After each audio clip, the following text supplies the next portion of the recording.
باللہ من الشیطان الرجیم بسم اللہ الرحمن الرحیم الحمد للہ رب العالمین والصلاة والسلام علی اشرف الانبیاء والمرسلین وعلی آلہ الطیبین الطاہرین المعصومین المنتجبین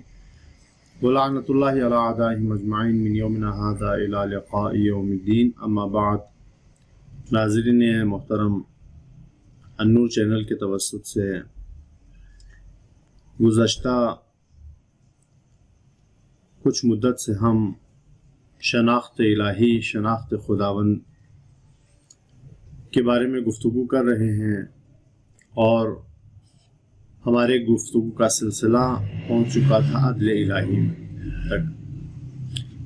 گزشتہ نشستوں میں ہم نے عدل الہی، اس کا مطلب کیا ہے، عدل الہی سے مراد کیا ہے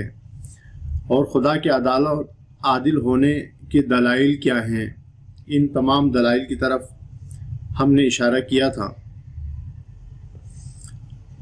آج کی گفتگو میں ہم ایک انتہائی عدل الہی سے مربوط نہایت اہم مسئلے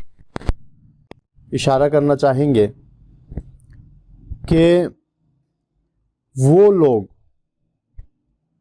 جو عدل الہی کے منکر ہیں ایک سوال ہمیشہ اٹھاتے ہیں اور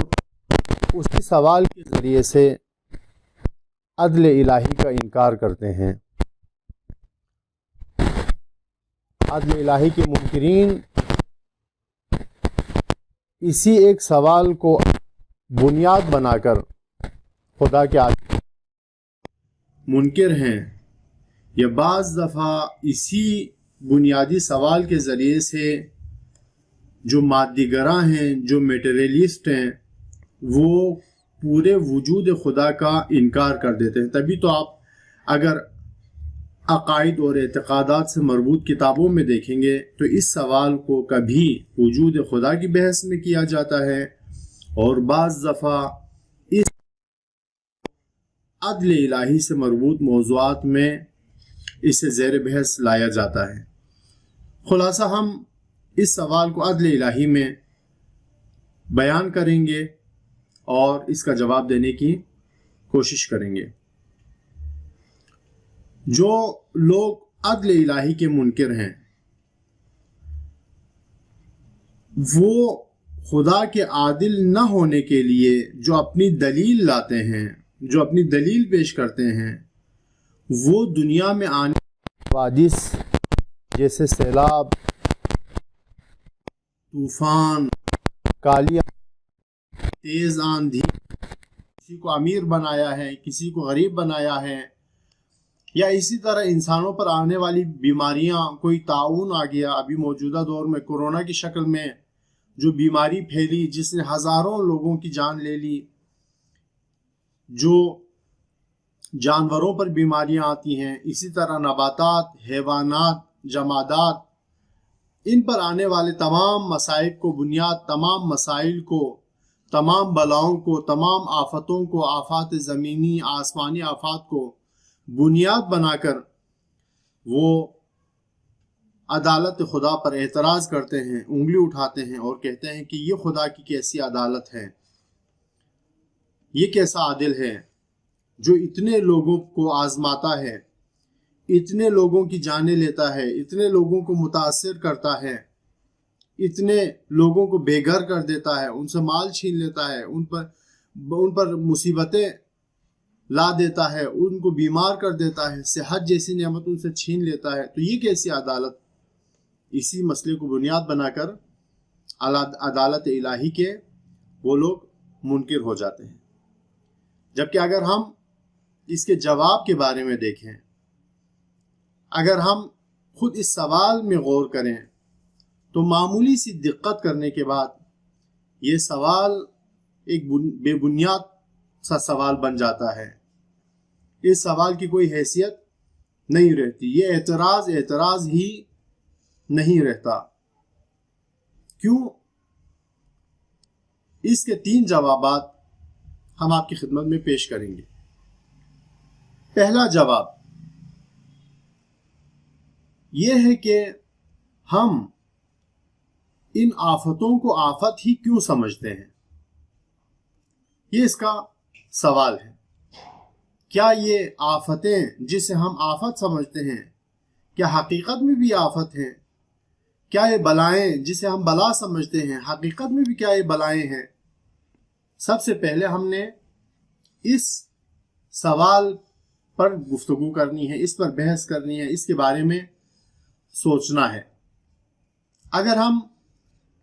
اس کے سوالات کے بارے میں خود سوال میں اگر ہم دقت کریں گے تو جواب ہمارے لیے کافی حد تک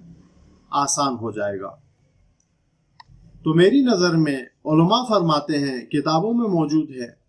کہ 3 اسباب ایسے ہو سکتے ہیں جس کی وجہ سے انسان ایسے سوالات کو جنم دیتا ہے، ایسے سوالات اس کے ذہن میں پیدا ہوتے ہیں۔ اس کی سب سے پہلی وجہ، سب سے پہلا سبب یہ ہے کہ انسان فیصلہ کرنے کے لیے بھی، کسی چیز کے بارے میں فیصلہ کرنے کے لیے، کسی چیز کے بارے میں اپنا نقطۂ نگاہ ثابت کرنے کے لیے اپنا ایک خود ساختہ معیار بناتا ہے، اور اس خود ساختہ معیار کے مطابق جب وہ کوئی فیصلہ کرے تو وہ اس طرح کے فیصلے کرتا ہے اور اس طرح کے سوالات اس کے ذہن میں جنم لیتے ہیں۔ مثال کے طور پر ان میں سے پہلی وجہ یہ ہے کہ انسان کا اپنا معیار، ہر چیز کے بارے میں انسان کا اپنا معیار ہوتا ہے۔ جب وہ کوئی فیصلہ کرنا چاہے، کوئی نظریہ بنانا چاہے، کوئی اپنی سوچ بنانا چاہے تو اس کے لیے اپنا خود ساختہ ایک معیار ہوتا ہے۔ مثال کے طور پر اگر آپ کسی شخص، کسی چیز کے بارے میں اگر ہم پوچھیں کہ یہ چیز دور ہے یا قریب ہے تو یہ اپنی نسبت کہے گا کہ یہ چیز دور ہے۔ اگر اس کے لیے دور پڑتی ہو تو اسے دور کہے گا، ولو ان کہ وہ چیز قریب ہو۔ اسی طرح اگر چیز قریب ہو تو وہ اپنے لیے قریب ہے۔ اسی طرح اگر کسی انسان کے ضعیف ہونے، کمزور ہونے اور طاقتور ہونے کے بارے میں اگر اس سے سوال کیا جائے، پھر بھی وہ معیار خود کو قرار دے گا، کہے گا کہ مجھے یہ انسان طاقتور لگتا ہے یا طاقتور نہیں لگتا، میرے لیے یہ انسان کمزور لگتا ہے یا کمزور نہیں لگتا۔ وہ اپنے معیار کے مطابق سوچے گا اور اپنے معیار کے مطابق فیصلہ کرے گا۔ لہذا انسان کے اس خود ساختہ معیارات کی وجہ سے اس طرح کے سوالات اس کے ذہن میں جنم لیتے ہیں۔ ابھی مثال کے طور پر جب ہم اسی طرح کی کسی مصیبت کو یا کسی آفت کو دیکھتے ہیں تو سب سے پہلے ہم اپنے گاؤں کو دیکھیں گے، اپنے علاقے کو دیکھیں گے، اور اس علاقے میں کہیں گے کہ یہ جو سیلاب آیا ہے کہ اس سیلاب نے ہمارے علاقے میں کتنی تباہی مچا دی ہے۔ اگر آنے والی آفت، اس آفت کی وجہ سے ہمارے گاؤں میں، ہمارے علاقے میں، ہمارے شہر میں تباہی مچی ہو تو ہم اسے بلا شمار کرتے ہیں، لیکن اگر تباہی نہیں بچی ہو تو ہم اسے بلا شمار نہیں کرتے ہیں، جبکہ ہم اس کی حقیقت سے واقف نہیں ہیں۔ بہت سی نسبتیں ایسی ہیں حقیقت کی طرف ہم نہیں جاتے ہیں، صرف اپنے معیار کے مطابق ہم فیصلہ کرتے ہیں اور نظریہ بناتے ہیں۔ مثال کے طور پر اگر کہیں پر کوئی بلڈنگ گر رہی ہو اور اس بلڈنگ کی وجہ سے ہمیں تکلیف پہنچ رہی ہو، اس بلڈنگ کی وجہ سے ہمارے محلے کا جو ماحول ہے، وہاں محلے کی جو فضا ہے وہ آلودہ ہو رہی ہو، تو ہم اس بلڈنگ کے گرنے کو عذاب سمجھتے ہیں، بلا سمجھتے ہیں، مصیبت سمجھتے ہیں۔ جبکہ اگر اسی بلڈنگ کو گرائی جائے اور اس کے بجائے، اس بلڈنگ کے بجائے وہاں پر ایک ہاسپٹل بنا دیا جائے تو اس ہاسپٹل سے کتنے لوگوں کا علاج ہو سکتا ہے، کتنے لوگوں کا بھلا ہو سکتا ہے، کتنے لوگوں کو زندگیاں مل سکتی ہیں۔ لیکن ہم اس مثبت چیز کی طرف نہیں سوچتے، ہم اس مثبت پہلو کی طرف نہیں جاتے، بلکہ صرف ہم اس اذیت کو، اس پریشانی کو دیکھتے ہیں جو پریشانی ہم پر لاحق ہوئی ہے۔ ہم سانپ کے ڈسنے کو، سانپ کے زہر کو بلا سمجھتے ہیں، شر سمجھتے ہیں، برا سمجھتے ہیں۔ کیوں؟ کیونکہ یہ ہمارے لیے نقصان دہ ہے۔ کبھی ہم نے اس زاویے سے دیکھ کر سام کے بارے میں فیصلہ کرنے کی کوشش نہیں کی کہ یہی زہر اس سام کا اسلحہ ہے، یہی وہ چیز ہے جس کے بلبوتے پر یہ اپنے دشمنوں سے چھٹکارا پا سکتا ہے۔ یہ سام کا زہر ہے جس سے ہزاروں قسم کی دوائیاں بن سکتی ہیں، جس سے ہزاروں لوگوں کی زندگیاں بچ سکتی ہیں، جس سے ہزاروں لوگوں کو بیماریوں سے نجات مل سکتی ہے۔ لہٰذا اگر ہم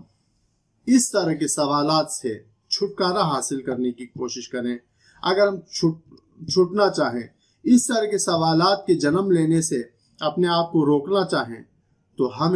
ہمارے لیے ضروری ہے کہ ہم ہر سوال، ہر اس طرح کے اشکال پر غور کرنے کے لیے، اس کے بارے میں فیصلہ کرنے کے لیے اپنے خود ساختہ معیار نہ بنائیں، بلکہ مختلف زاویوں سے اس سوال کو پرکھیں، اس کے مثبت اور منفی پہلوؤں کو دیکھنے کے بعد جب ہم فیصلہ کریں گے تو ہمارا وہ فیصلہ، ہمارا وہ نظریہ، ہماری وہ سوچ اس طرح کی منفی سوچ نہیں ہوگی۔ جب ہم دیکھیں گے کہ ایک سیلاب آیا ہے تو اس سیلاب کے صرف ہم ظاہری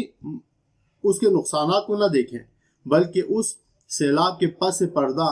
حقائق جو ہیں، جب ان کی طرف دیکھیں گے تو کبھی بھی یہ نہیں کہیں گے کہ یہ سیلاب خدا کی طرف سے آنے والی ایک بلا ہے، خدا کی عدالت کے ساتھ سازگاری نہیں رکھتا۔